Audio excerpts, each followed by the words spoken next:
देखै में गेंदा बड़ लाल गे मलिनिया, देखै में गेंदा बड़ लाल, देखै में गेंदा बड़ लाल गे मलिनिया, देखै में गेंदा बड़ लाल।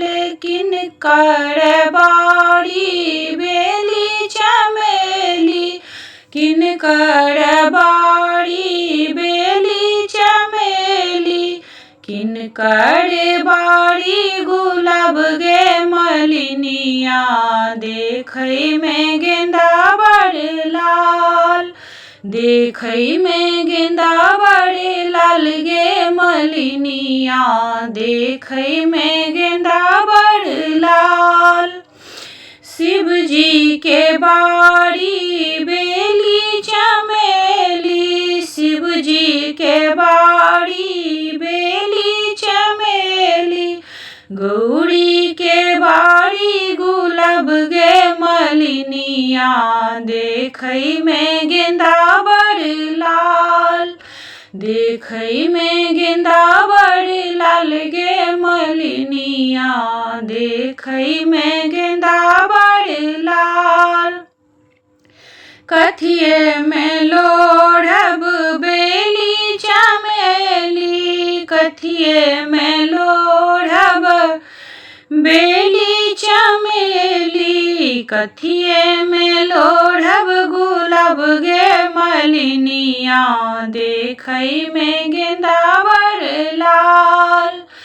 अचरा में लोढ़ब बेली चमेली, अचरा में लोढ़ब बेली चमेली, डाला में लोढ़ब गुलाब गे मलिनिया, डाली में लोढ़ब गुलाब गे मलिनिया, देखै में गेंदा बड़ लाल। किनका चढ़ायब बेली चमेली, किनका चढ़ायब बेली चमेली, किनका चढ़ायब गुलाब गे मलिनिया, देखै में गेंदा बड़ लाल।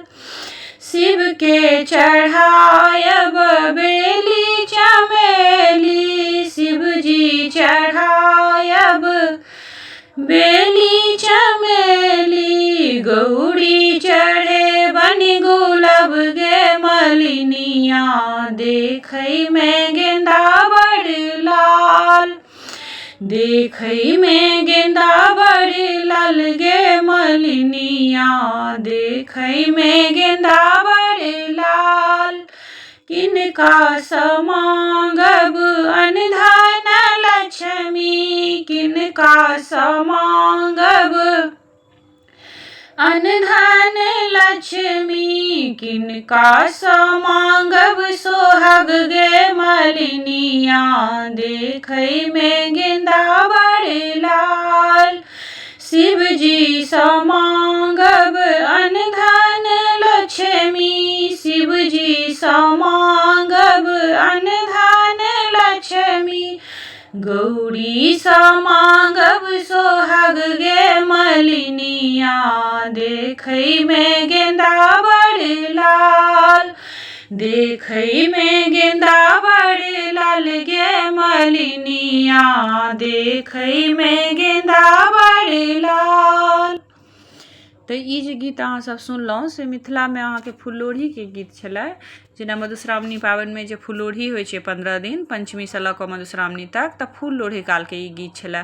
केहन लागल अहाँ सब जरूर बतायब, अगर नीक लागल हुए तऽ वीडियो के लाइक और चैनल के सब्सक्राइब करब। धन्यवाद।